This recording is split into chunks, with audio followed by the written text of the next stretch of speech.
Tapi maaf ya, apakah seringnya kita menjalani Ramadan menjadikan kita secara otomatis menjadi lebih baik? Oh, belum tentu. Bisa jadi ada orang yang Ramadannya cuma 8 kali, tapi bisa jadi kedudukannya di sisi Allah mengalahkan kita yang Ramadannya sudah 30 kali. Sa'ad bin Mu'adz radhiyallahu anhu, seorang sahabat Nabi sallallahu alaihi wasallam, beliau itu Masya Allah, beliau itu Ramadannya hanya 8 kali sepanjang usia beliau. Karena beliau masuk Islam umur 30 tahun, meninggal dunia umur 38 tahun. Ya, maka sesungguhnya 8 kali beliau menjalani Ramadan. Tapi wafatnya Sa'ad bin Mu'adz itu mengguncangkan arasy-Nya Allah. Kita meninggalnya belum tentu mengguncangkan arasy-Nya Allah. Disitulah kita paham betapa Ramadan itu tidak pernah mencari kuantitas tetapi mencari kualitas. Nah, di sisi yang lainnya kita juga harus paham. Di sisi yang lainnya kita juga harus mengerti, Mas. Selamat datang di channel Langkah Iman Istiqomah. Jangan lupa like, komen, dan subscribe. Dan semoga kita semua mendapatkan ilmu yang bermanfaat. Amin. Kita pada kesempatan hari ini saya diberikan amanah untuk menyampaikan sebuah materi tentang masalah Ramadan. Saya menganggap ini bukan tausiah. Kelihatannya saya ini terlalu buruk lah kalau saya diberikan amanah menyampaikan tausiah. Tapi anggap aja ini merupakan sebuah sharing bersama. Yang menyampaikan tentunya jauh lebih perlu dengan apa yang dia sampaikan. Supaya ketika kita maknai ini sharing, kita sebenarnya sama. Kita semuanya sedang berjibaku untuk bisa melahirkan sebuah ketaatan yang lebih baik pada kehidupan kita. Terutama ketika kita menyikapi Ramadan. Sebenarnya, kalau boleh saya bicara sama Mas Aswin yang ada di samping saya, maka sesungguhnya pembicaraan kita tentang masalah Ramadan ini agak telat. Iya. Harusnya pembicaraan Ramadan kita, kalau kita meniti jejaknya para sahabat, harusnya 6 bulan sebelum Ramadan itu datang. Karena para sahabat itu, kana sahabatu yad'unallaha fi sittati asyurin qabla Ramadan ayyuballighuhum bi Ramadan. Karena para sahabat itu, saking mereka tahu tentang surga itu, maka bau surga dari Ramadan itu tercium oleh mereka 6 bulan sebelum datangnya Ramadan. Kenapa mereka bisa mencium baunya surga Ramadan itu 6 bulan sebelumnya? Ya karena paru-paru mereka, hati mereka, jantung mereka itu sudah rindu dengan surga. Orang itu kalau sudah rindu dengan surga itu kan berdegup walaupun masih jaraknya jauh. Mas Aswin kalau sayang sama istrinya, tiba-tiba Mas Aswin pulang dari Malaysia, baru sampai Soekarno-Hatta kan sudah deg-degan, ya atau tidak? Kenapa? Rasa cinta itu membentuk sebuah gugusan rasa rindu. Sama, tapi ini walaupun kita sudah sangat terlambat, kita tinggal 9 hari lagi, 8 hari lagi menuju Ramadan, kita baru membahas Ramadan ya tidak apa-apa, daripada tidak sama sekali. Kalau kita itu baru yang menyadari Ramadan itu kapan? Kita ini baru menyadari Ramadan itu ya ketika iklan sirup sudah mulai banyak, terutama sirup Marjan. Ini saya nggak iklan ya, iya. Tapi bagi yang disebutkan merek sirupnya, ya tolonglah bantu-bantu dakwah. Kemudian kita mendapati iklan sarung gajah duduk, sudah mulai banyak gitu ya. Lalu sudah mulai bertebaran itu pamflet jadwal sahur dan jadwal berbuka. Biasanya orang itu baru menyikapi, waduh, Ramadan sebentar lagi gitu ya. Nah, inilah bedanya kita. Kalau mereka dikit-dikit berbau surga, kalau kita justru malah belum berbau surga. Tapi tidak apa-apa, walaupun agak terlambat, semoga tidak mengecilkan makna tentang Ramadan yang akan kita pelajari.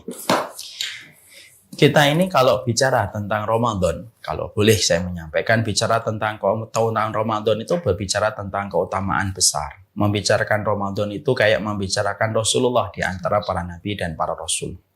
Membicarakan Ramadan itu kayak matahari di antara bintang-bintang yang ada. Membicarakan Ramadan itu kayak Gaza di antara seluruh kawasan kaum muslimin hari ini, karena surga itu ada di Gaza hari ini, ya kan? Ketika mereka berjibaku setiap waktunya dalam setiap salatnya dengan resiko matinya, maka sesungguhnya Gaza itu surga yang ada di atas muka bumi. Membicarakan Ramadan itu kayak membicarakan Nabi Yusuf di antara 11 saudaranya. Tidak ada yang menjadi rasul kecuali adalah Nabi Yusuf. Maka itulah keutamaan Ramadan apabila kita paham. Keutamaan Ramadan pun sebagaimana keutamaan Fatimah di antara putri-putrinya Rasulullah Sallallahu Alaihi Wasallam. Ketika kita mengetahui bahwasanya keutamaan Ramadan itu luar biasa, di satu sisi yang lainnya kita harus paham. Ramadan itu termasuk salah satu prime time-nya kita di dalam kita melakukan ketaatan.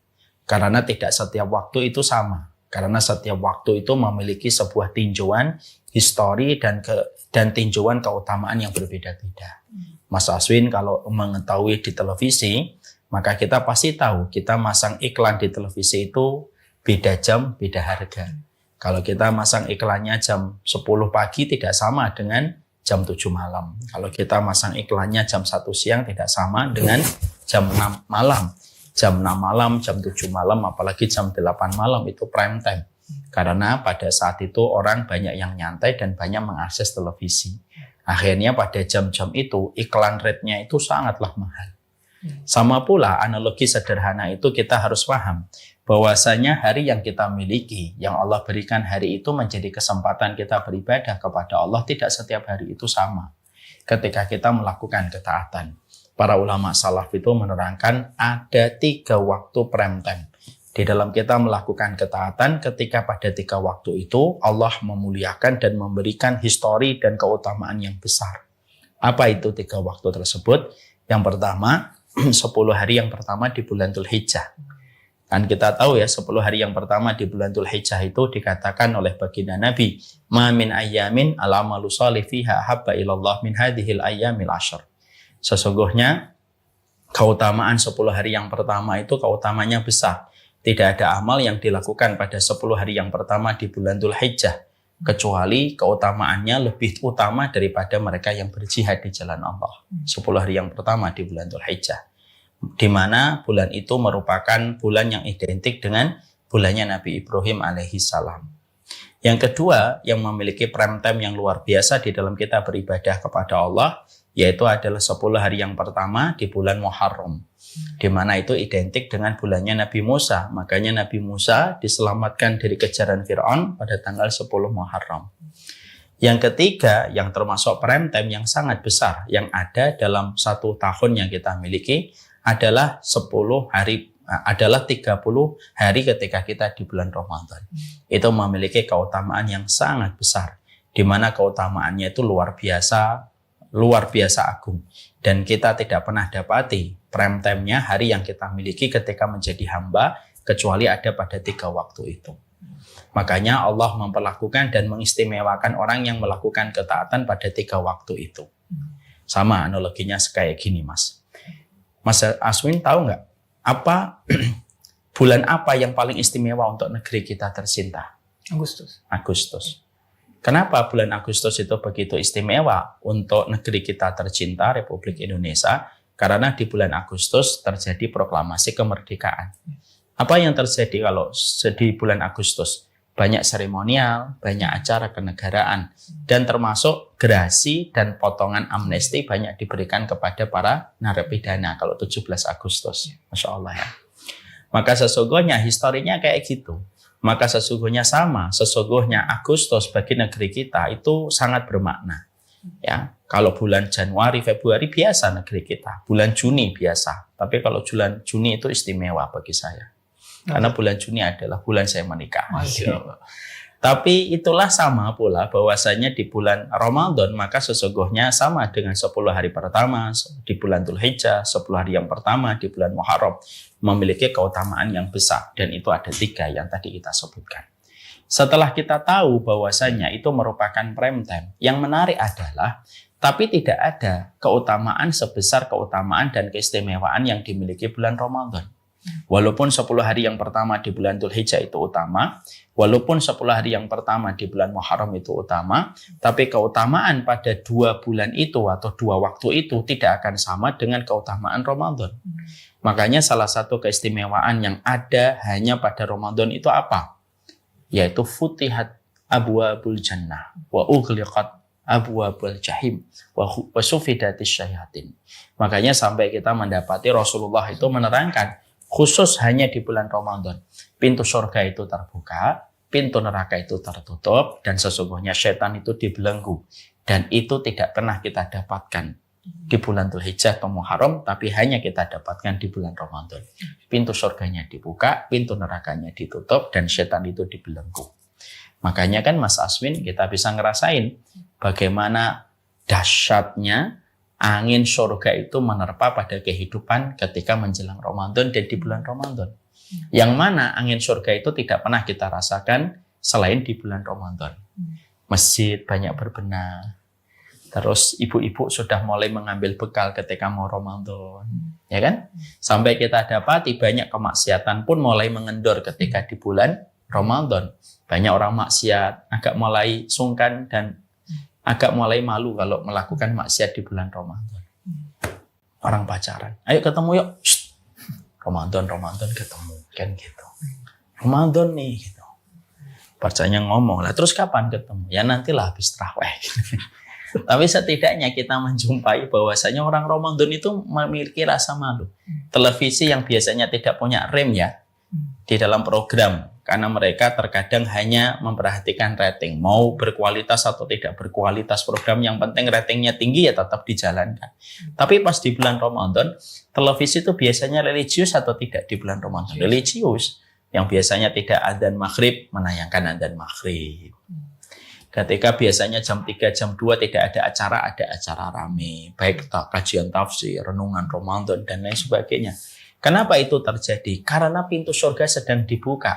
Maka hangatnya dan ademnya angin sepoi-sepoi surga itu terasa. Makanya sampai kita dapati warteg itu biasanya tidak pernah pakai cadar. Hanya di bulan Ramadan dia pakai cadar. Supaya orang yang makan itu tidak kelihatan. Kenapa sampai terjadi hal semacam itu? Ya karena keutamaan Ramadan itu sangatlah besar. Allah memberikan support system kepada setiap manusia untuk melakukan ketaatan di bulan Ramadan. Pintu surga dibuka, pintu neraka ditutup, setan dibelenggu. Di mana semua support system untuk membangun ketaatan yang semacam itu tidak pernah kita dapatkan kecuali di bulan Ramadan. Makanya sampai kita menjumpai faman hurima anil khairi faqad hurima kullah. Makanya sampai ada satu riwayat, siapapun yang sampai terhalang dari ketaatan di bulan Ramadan, seakan-akan dia terhalang dari ketaatan di luar bulan Ramadan. Kenapa? Karena di bulan Ramadan saja kamu terhalang dari ketaatan. Padahal semua alasan untuk taat itu ada. Apalagi di luar bulan Ramadan. Makanya gini, ibu-ibu dan bapak, seluruh tamu yang hadir pada kesempatan ini, analoginya sederhana. Kalau saya, bapak dan ibu tidak khatam Al-Quran di bulan Ramadan, seakan-akan bisa dikomentari semacam ini. Terus di bulan mana lagi kamu akan khatam? Kalau di bulan Ramadan saja kamu tidak khatam Al-Quran. Padahal di bulan Ramadan, setan dibelenggu, surga dibuka, neraka ditutup. Harusnya menghatamkan Quran itu menjadi hal yang gampang. Kalau ada orang di bulan Ramadan kok nggak khatam Al-Quran, bukan berarti yang buruk bukan hanya setan. Berarti memang hawa nafsu itu sudah mendarah daging di hatinya. Sampai Quran pun tidak khatam Al-Quran. Kalau ada orang di bulan Ramadan, dia tidak mampu untuk bersedekah. Terus di bulan mana lagi dia bisa bersedekah? Di bulan Ramadan nggak mampu sedekah. Kalau ada orang di bulan Ramadan tidak mampu istiqomah untuk tahajud, sholat malam.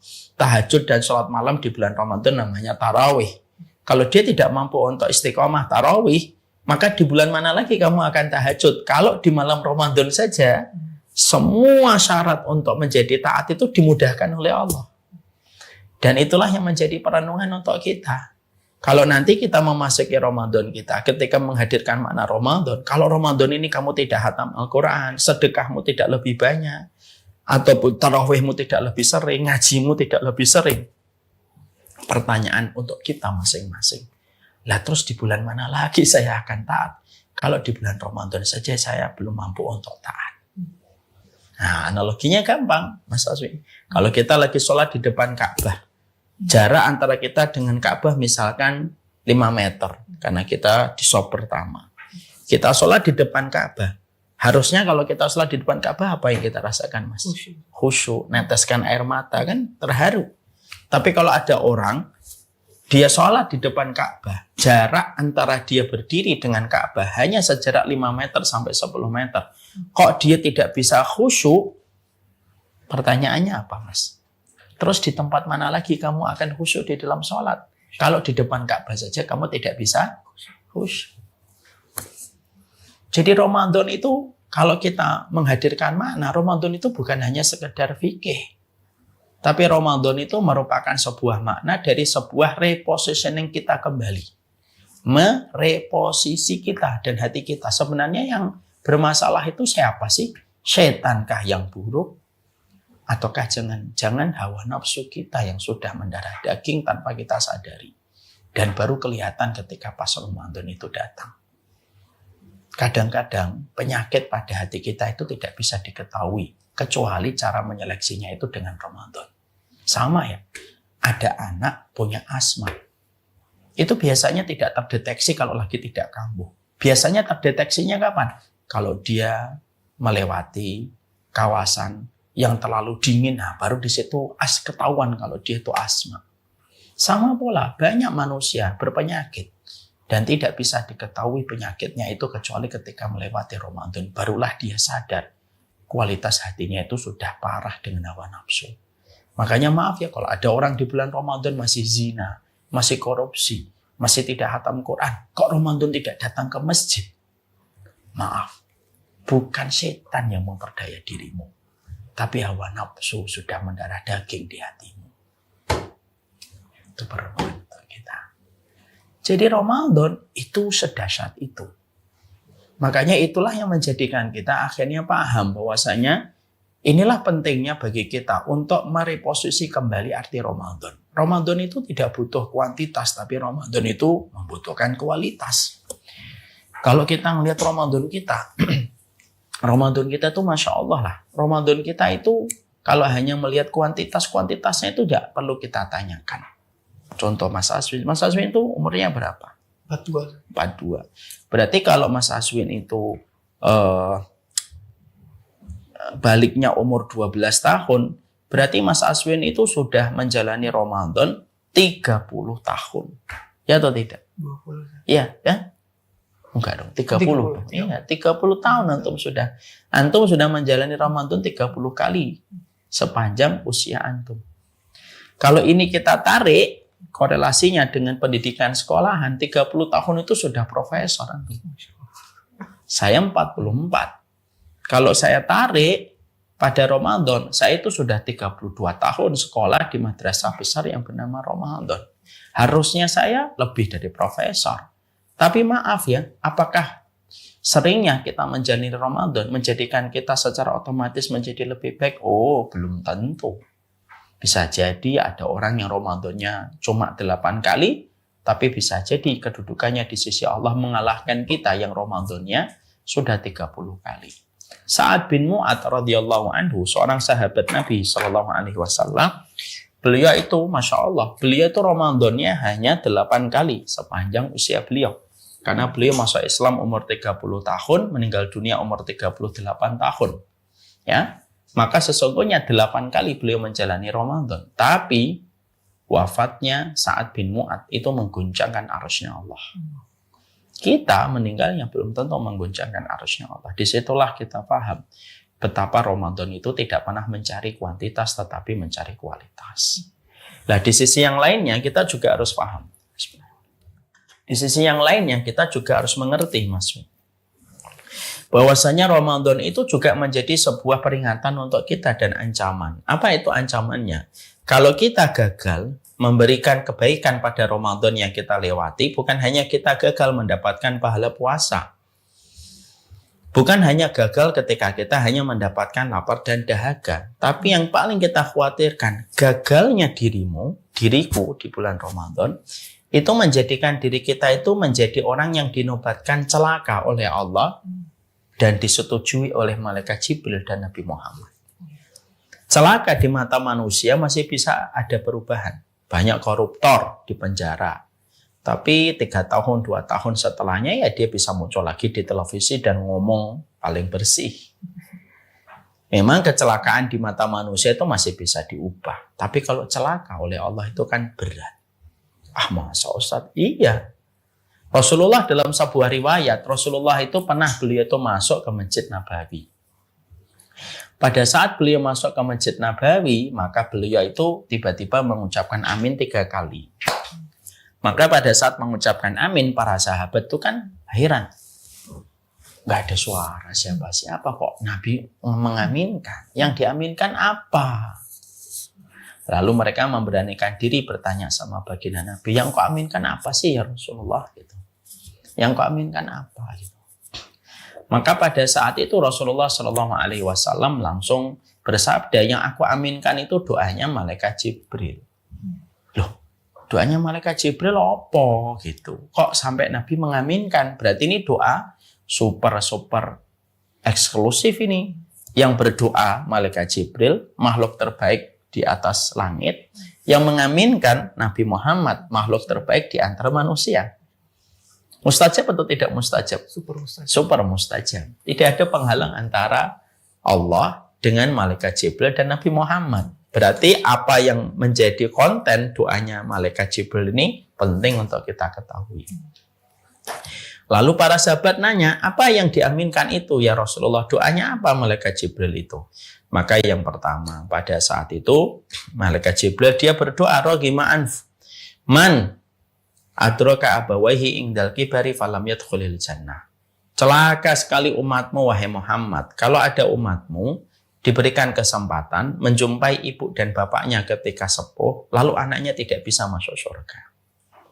Ingat loh ya, kalau ada di antara ibu-ibu dan bapak, kok ada orang tuanya masih sepuh, berarti hikmahnya apa sih? Allah sedang mengkondisikan engkau untuk bisa masuk surga dari pintu tengah. Karena di balik keridhaan ibu dan bapak kita, terutama ketika mereka sudah bertambah umurnya, di balik umur mereka itu, di balik ridhonya mereka ada pintu tengahnya surga. Min ausati babil jannah. Mas Win kan punya ibu. Masih ada bapak? Masih. Itu luar biasa itu. Tidak setiap orang diberikan kesempatan kayak beliau. Yaitu ketika masa melewati 40 tahun tapi masih bisa menjumpai ibu dan bapaknya. Maka malaikat Jibril itu berdoa, celaka sekali kalau ada di antara umatmu dia menjadi anak. Lalu Allah berikan kesempatan untuk mengetahui orang tuanya ketika sudah bertambah usia lanjut tapi anaknya kok bisa-bisanya tidak pada surga. Itu ngapain aja anaknya? Kok dia tidak mempergunakan prioritas amal untuk memasukkan dia ke tengah surga lewat ridho ibu dan bapaknya. Makanya Mas Win itu kalau nyari surga nggak usah jauh-jauh. Nyari surganya setiap anak yang masih ada orang tua itu nggak usah jauh-jauh. Di rumah ibu dan bapaknya di situ ada surga. Ada orang ngaji tuh dari Jakarta ke Surabaya ngejar daurah. Ya enggak apa-apa sih. Tapi pada saat itu saya mendengar, loh, Ibu Antum kan sakit, kan gitu. Iya Ustaz. Ya kalau kayak gitu, enggak usah ikut daurah dulu. Temenin Ibu Antum. Kenapa? Karena amalan paling besarnya seorang anak ketika orang tua ketika sakit, terutama ketika berusia lanjut, yaitu orang tuanya. Dan Nabi ketika mendengarkan doa itu, Nabi setuju dan mengatakan, amin, celaka sekali umatku ketika ada di antara mereka mengetahui orang tuanya ketika tua dan renta, tapi anaknya tidak bisa masuk surga. Amin. Betul, mereka itu celaka. Rasulullah tidak ragu. Padahal Rasulullah kan sayang banget sama umatnya. Ini berarti sudah kebangetan. Yang kedua, kata Rasulullah, malaikat Jibril itu berdoa, rohima'an man dakhala alaihi Ramadan summa irsalaha falam yughfar lahu. Celaka sekali wahai Muhammad, celaka sekali wahai Muhammad apabila ada di antara umatmu, celaka sekali wahai Muhammad apabila ada di antara umatmu memasuki Ramadan, di mana Ramadan itu Allah membebaskan banyak manusia dari ancaman api neraka. Tapi kok bisa-bisanya umatmu diberikan kesempatan Ramadan, tapi sampai 30 hari dia tidak diampuni oleh Allah. Padahal Allah sangat murah sekali ketika pas waktu Ramadan. Berarti apa? Celaka betul itu. Berarti itu sudah betul-betul parah orang itu. Dan Nabi menyatakan persetujuan. Amin. Dan yang ketiga, Umarmu ketika disebutkan namamu tidak berselawat kepada dirimu. Allahumma sholli wa sallim ala nabiyina Muhammad.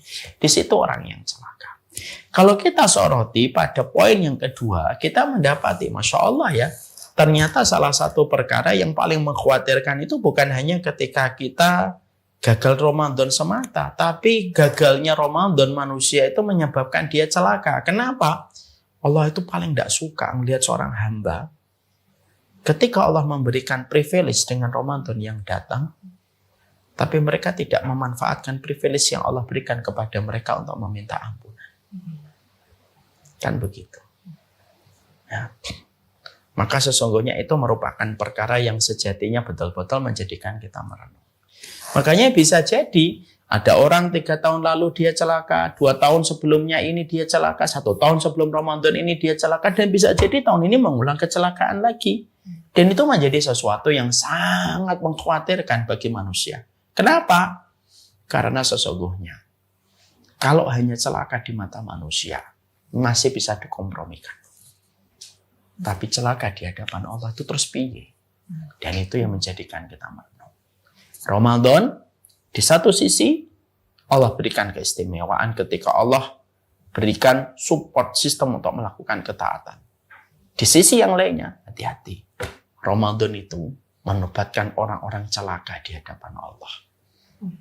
Gimana kita bisa mengharapkan pada kehidupan berikutnya kalau kita sudah menjadi celaka? Gara-gara privilege yang Allah berikan kepada kita di bulan Ramadan tidak kita maksimalkan. Maka itulah yang menjadikan kita akhirnya memahami, oh ternyata Ramadan itu bukan sesuatu yang bisa dipandang sebelah mata. Ramadan itu tidak bisa apa adanya. Ramadan itu tidak bisa ala kadarnya. Dan Ramadan itu memiliki sebuah makna yang sangat besar. Makanya akhirnya Ibnu Rajab Al-Hambali mengatakan, makanya Ibnu Qudamah mengatakan tidak ada keinginan penduduk kubur untuk hidup kembali, kecuali salah satunya mereka ingin dihidupkan di bulan Ramadan saja. Karena tahu betapa besarnya perbekalan yang bisa dipetik ketika Ramadan itu dilewati dan dinikmati. Makanya Masya Allah, Ramadan itu besar. Maka tentunya sebelum kita menuju kepada pembahasan berikutnya supaya menghadirkan makna Ramadan, tentunya kita harus paham. Ramadan itu hanya bisa dirindukan dan dihargai sama mereka yang hatinya betul-betul sudah menuju kepada surga. Karena kalau hatinya belum merindukan surga, dia tidak akan pernah merindukan Ramadan. Sambilkan sebuah analogi yang sederhana. Mas Win, ini jam, misalkan ini jamnya adalah jam, misalnya ini jam apa? Jamnya ini jam antik gitu ya. Ini jam antik. Jam antik ini kalau dibuka di sebelahnya sini ternyata ada sebuah tulisan. Jam ini dibuat sekitar tahun 40 sebelum zaman kemerdekaan. Berarti masih terjadi Perang Dunia Kedua. Lalu saya ingin mengajari value, nilai kepada Mas Win. Bawa jam ini, tawarkan kepada setiap orang. Jam ini diambil sama Mas Win. Terus pertama kali Mas Win tawarkan sama orang secara random di depan pasar. Pak, mau jam ini enggak? Dilihatin jamnya. Ya jam kuno ini. Udahlah, saya tukar aja dengan ketoprak. Mau enggak gitu? Kenapa jam ini dihargai dengan ketoprak? Ya mungkin dia tidak paham tentang jam. Mas Win enggak. Mas Win kemudian akhirnya oke, Pak. Dia pergi lagi ke pasar. Mas Win pergi ke pasar. Nawarin ada tukang loak. Pak mau nggak jam ini Pak? Tukang loak lalu ngeliatin jamnya. Ya bolehlah 50.000. Gitu. Saya timbang berapa itu besinya gitu. Yang saya incer besinya aja gitu. Kiloan gitu. 50.000 di mata pelok di tukang loak. Lalu jam ini Mas Win pergi lagi ke tukang jam servis. Maka dia ketika ngeliatin jamnya, wah lumayan nih walaupun tua banget ini masih jalan nggak ya ini kayak gini ya. Bolehlah saya hargai 100.000. Lalu Mas Win lari lagi, ketemu kolektor barang antik. Dan dia paham vintage, barang-barang kuno. Mas Win tawarkan kepadanya. Hujan ya nak? Mas Win tawarkan jam itu kepadanya. Pak, ini Pak, ada jam dari kakek saya. Vintage ini masih hidup Pak sampai sekarang. Dan ini jam pernah menyaksikan Perang Dunia dan pernah menjadi saksi proklamasi Indonesia. Dilihatin jamnya, diperhatikan detail-detailnya. Dan dia tahu, ya iya ini. Jam lama ini masih hidup. Dihargai 100 juta sama dia. Iya atau tidak? Kenapa dihargai 100 juta sama kolektor jam, Mas? Dia tahu nilainya. Karena dia tahu nilainya. Apa pelajaran yang kita dapatkan? Ramadan itu nilainya tidak akan pernah dipahami. Kecuali ketika kita menjadi kolektor surga yang menjadi obsesi kita. Bagi yang tidak merindukan surga, Ramadan itu biasa. Besok Ramadan ya? Iya, yes. Oke. Pulang lebih sore nih, bisa tarawih. Biasa, datar dia. Kenapa dia datar? Ya maaf, analoginya kayak tukang loa atau tukang jam. Dikasih jam vintage, historinya dia nggak paham. Dia hanya melihat visualnya aja, oh jam tua. Gitu. Tapi bagi orang yang ketika dia sudah merindukan surga, lalu dia mendapatkan kesempatan Ramadan, itu sukacitanya besar. Persis sebagaimana kolektor barang antik ketika mendapatkan jam tua. Nah masalahnya adalah, mari tentukan hati kita. Hatimu dan hatiku kolektor surga atau tidak? Kalau kita betul-betul senang banget, ya Allah, entah lagi 9 hari lagi Ramadan, tidak sabar Ramadan. Bahkan ada orang yang berani berkata dengan jujur, bukan sesuatu yang dibuat-buat. Dia berkata, ya Allah, kalau bisa 12 bulan itu Ramadan semuanya. Maka tidak ada yang bisa mengucapkan kalimat sejujur itu kalau betul-betul datang dari hatinya, kecuali satu.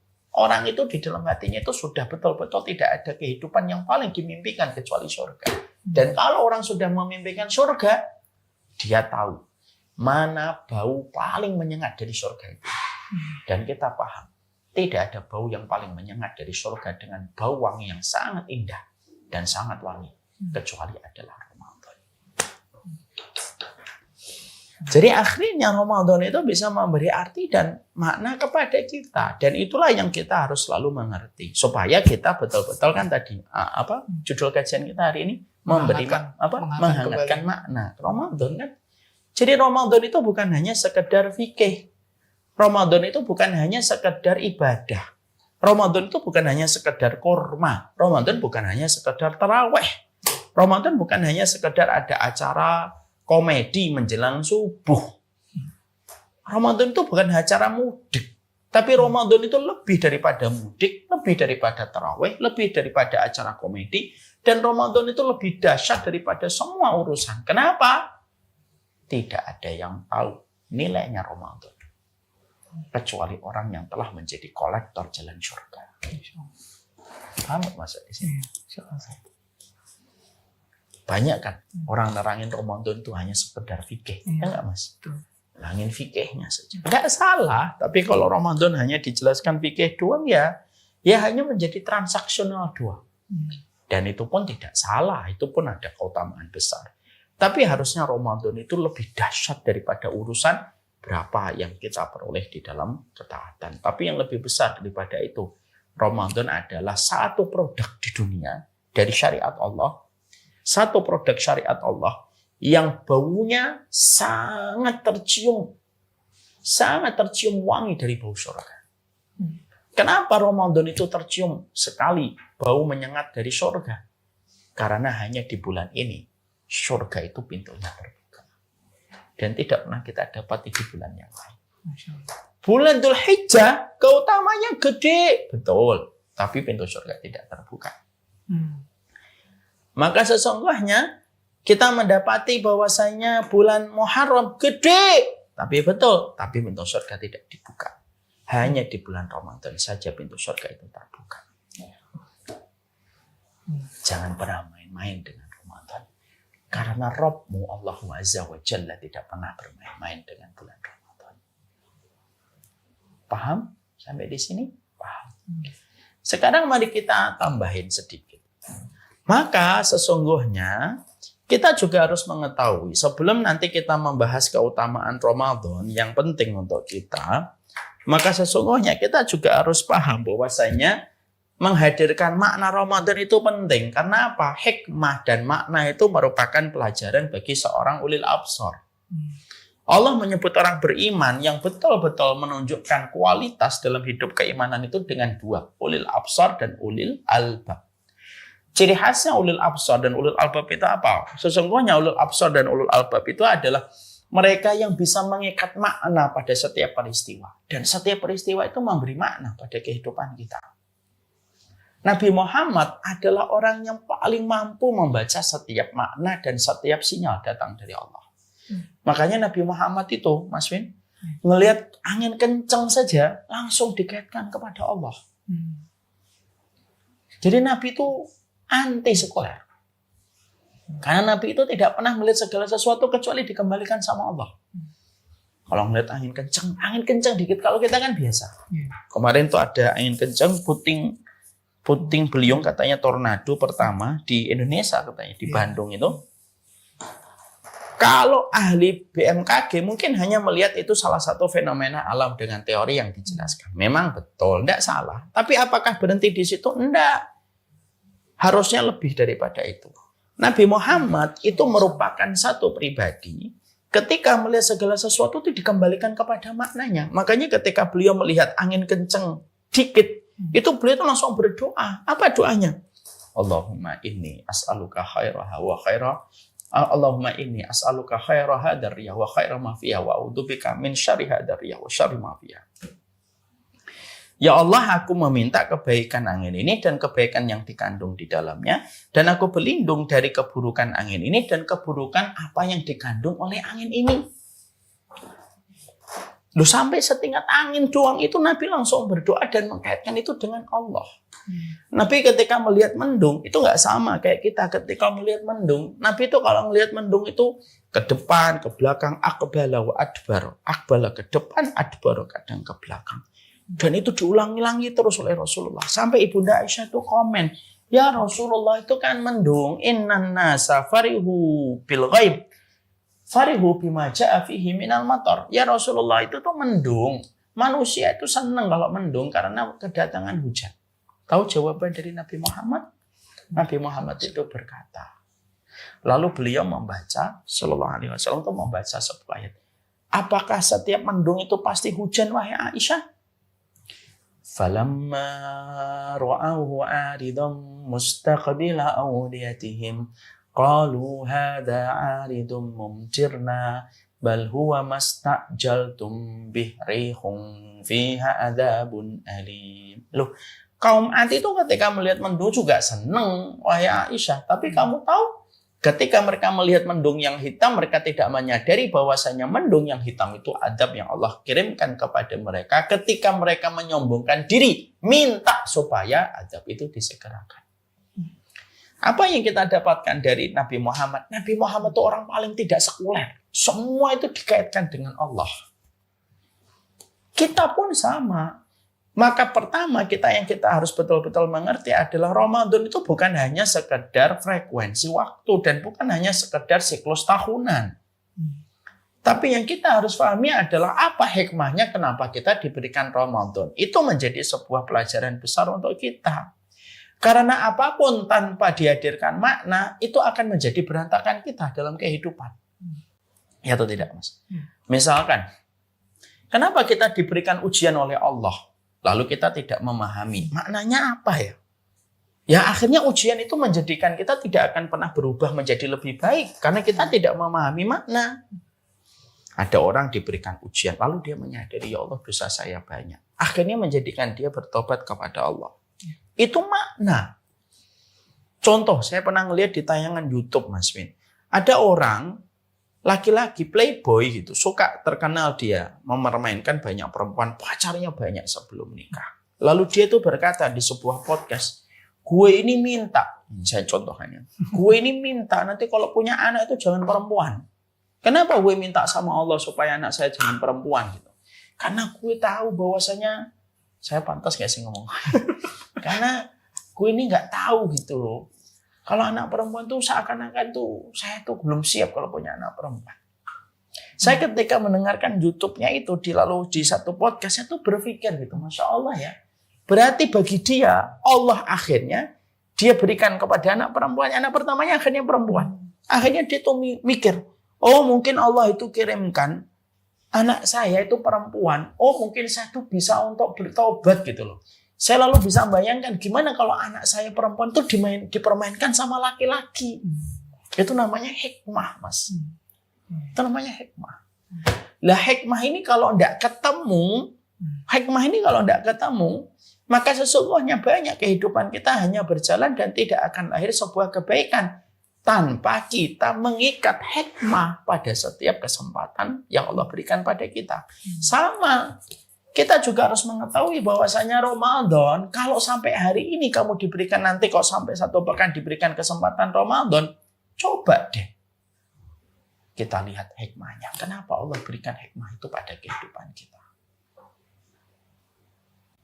Karena mendatangkan hikmah itu penting. Contoh, Mas. Mas Win kena COVID atau tidak? Alhamdulillah enggak, Ustaz. Enggak pernah. Ada nggak temannya Mas Win yang pernah kena? Ada yang meninggal? Belum. Belum ada. Saya punya beberapa jamaah. Jamaah saya itu ada yang sehat hidupnya. Pola hidupnya sehat, pola makannya sehat. Pas ketika terkena COVID meninggal. Padahal masih muda, pola hidupnya sehat. Ada juga kayak saya, pola hidup saya juga nggak terlalu sehat-sehat banget ya. Tapi ketika kena COVID itu justru survive dan bisa selamat gitu dengan izin Allah. Di situ kan pasti ada hikmah. Kenapa ya ada orang yang mereka wafat ketika pas COVID? Mungkin orang-orangnya rajin meminta husnul khotimah. Lalu akhirnya Allah hadirkan wabah supaya Allah punya alasan menganugerahkan husnul khotimah kepadanya dengan wafat pada saat kena COVID. Ada orang yang hidupnya tidak lebih sehat tapi bisa selamat ketika melewati COVID. Mungkin hikmahnya Allah ingin supaya kamu mengembalikan hatimu lebih dulu, tobat dulu kepada Allah atas dosamu sebelum kamu dikembalikan jasadnya ke perut bumi. Itu hikmah. Paham di sini, Mas? Disitulah kita paham. Itu namanya hikmah. Sama pula Ibu dan Bapak, kita ini diberikan kesempatan Ramadan, maka sebelum kita menjalani Ramadan itu, hikmah itu yang kita harus selalu hadirkan. Makna sudah kita hadirkan, hikmah itu nanti kita juga hadirkan. Maka hikmah itulah yang menjadikan kita mikir, kenapa kok saya diberikan kesempatan Ramadan? Ada teman saya kemarin, dia lebih solih daripada saya, tapi ternyata dia tidak menjumpai Ramadan. Mungkin Allah memberikan kepadamu Ramadan itu bukan hanya sekedar siklus tahunan. Allah memberikan kepadamu Ramadan bukan hanya perputaran zaman. Tapi Allah memberikan kesempatan Ramadan kepada dirimu tahun 1445 tahun ini. Bisa jadi Ramadanmu Allah berikan kesempatan kepada dirimu. Supaya kamu mampu menebus dosamu. Dengan taubat yang kamu kejar pada waktu di bulan Ramadan. Karena sesungguhnya tidak ada pengampunan paling besar kecuali pengampunan yang Allah berikan di bulan Ramadan. Itu mungkin hikmah. Mungkin hikmahnya Ramadan itu bagimu itu apa? Supaya kamu mendapatkan keutamaan amal yang berlipat-lipat ketika kamu menjalani Ramadan. Mungkin hikmahnya Ramadan itu kamu berikan kepada dirimu itu apa? Supaya kamu betul-betul memahami betul bahwasanya Ramadan itu merupakan investasi besar untuk menuju kepada keselamatan pada kehidupanmu kelak di akhirat. Hikmah itu kalau didatangkan menjadikan kita semakin mengerti betapa berharganya Ramadan itu kalau dianugerahkan Allah kepada kita. Hikmahnya itu apa bagi saya, Ustaz? Macam-macam. Dan tiap orang beda-beda hikmahnya. Hikmah bagi saya mungkin berbeda dengan hikmah bagi Mas Win. Hikmahnya beliau mungkin berbeda dengan Ustadz Hasan. Tapi setiap dari kita itu pasti memiliki hikmah di balik setiap ketentuan takdir yang Allah jalankan untuk kita. Itu yang dikatakan oleh Imam Ibnu Qayyim dalam kitabnya Syifa'ul Alil fi Masailil Qada'i wal Qadar. Setiap ketentuan takdir itu pasti memiliki hikmah. Siapapun yang pandai mengambil hikmah, maka sesungguhnya dia adalah orang yang paling mengerti untuk menikmati setiap kesempatan yang Allah berikan. Orang tua kita diberikan umur yang panjang. Apa hikmahnya? Mungkin, kata Ali bin Abi Thalib, kalau ada orang diberikan umur yang panjang, maka Allah memberikan kesempatan hidup lebih lama supaya dia lebih banyak mengenal Allah sebelum dia berjumpa dengan Allah. Karena biasanya orang yang hidupnya lama itu kan pelajaran hidupnya banyak. Ditipu pernah, dikecewakan pernah merasakan lika-liku kehidupan. Di atas pernah, kadang di bawah juga pernah. Semakin orang dipanjangkan umurnya, hikmahnya apa kata Ali? Karena semakin panjang umurnya, semakin banyak pelajaran hidup yang dia kenal dari Allah sebelum nanti dia berjumpa dengan Allah. Itu hikmah. Makanya akhirnya nanti setelah ini kita juga berpikir, hikmahnya apa Ramadan ini Allah berikan kepada kita? Dan hikmah itu yang akan menjadikan kita menikmati perjalanan Ramadan. Ya, saya tidak menyampaikan semuanya materi Ramadan ini. Sebenarnya masih banyak ini. Apa yang menjadi keutamaan Ramadan, apa yang harus dilakukan di bulan Ramadan ini panjang. Tapi materi itu kan tidak bisa disampaikan langsung. Betul. Biasanya kalau materi disampaikan langsung banyak, hilangnya juga langsung banyak. Man ta'allama jumlatan dhahaba minhu jumlatan. Biasanya kalau orang itu belajarnya langsung instan banyak, ya hilangnya langsung instan banyak. Kita hadirkan dulu, menghangatkan makna Ramadan. Hikmahnya apa? Sekaligus pula Ramadan itu reposisi kita kembali. Kalau ada sampai di antara kita, kok masih banyak melakukan dosa di bulan Ramadan? Yang salah bukan setan. Yang salah adalah hawa nafsu sudah mendarah daging di hati kita. Karena setan dibelenggu, setan tidak mengganggumu. Tapi semua yang kamu pikirkan ketika Ramadan itu adalah hawa nafsumu. Antara hawa nafsu antara nafsu mutmainnah atau nafsun la'amaratum bisuk, nafsu yang menyuruh kita kepada keburukan. Nah, kita ini sebenarnya baru muqaddimah ini, Mas. Ya, belum membahas keutamaan, belum membahas yang lainnya. Tapi ya saya adalah orang yang tipenya kalau sharing tidak langsung banyak. Pelan-pelan kita maknai dulu setiap apa yang kita pelajari. Karena sesungguhnya ilmu itu ditentukan bukan berapa banyaknya, tapi seberapa pahamnya dan memberikan perubahan pada kehidupan kita.